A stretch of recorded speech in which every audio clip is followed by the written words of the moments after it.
Isang awit na minsang naging soundtrack ng sakit, pag-asa at alaala ng milyon-milyong Pilipino. Pero paano kung ang taong kumanta nito ay may sarili ring laban na halos walang nakakakita?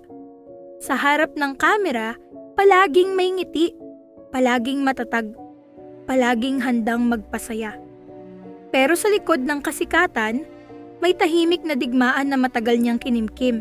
Ito ang kwento ng buhay ni Ice Seguera, isang batang minahal ng buong Pilipinas, isang artistang dumaan sa matinding pagkalito, depresyon, panghuhusga at pagkawala.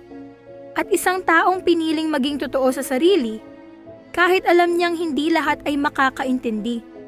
Pero bago tayo magsimula, huwag kalimutang mag-like at mag-subscribe para sa mas marami pang inspiring at makabuluhang kwento. Simulan na natin. Bakit nga, Doktor?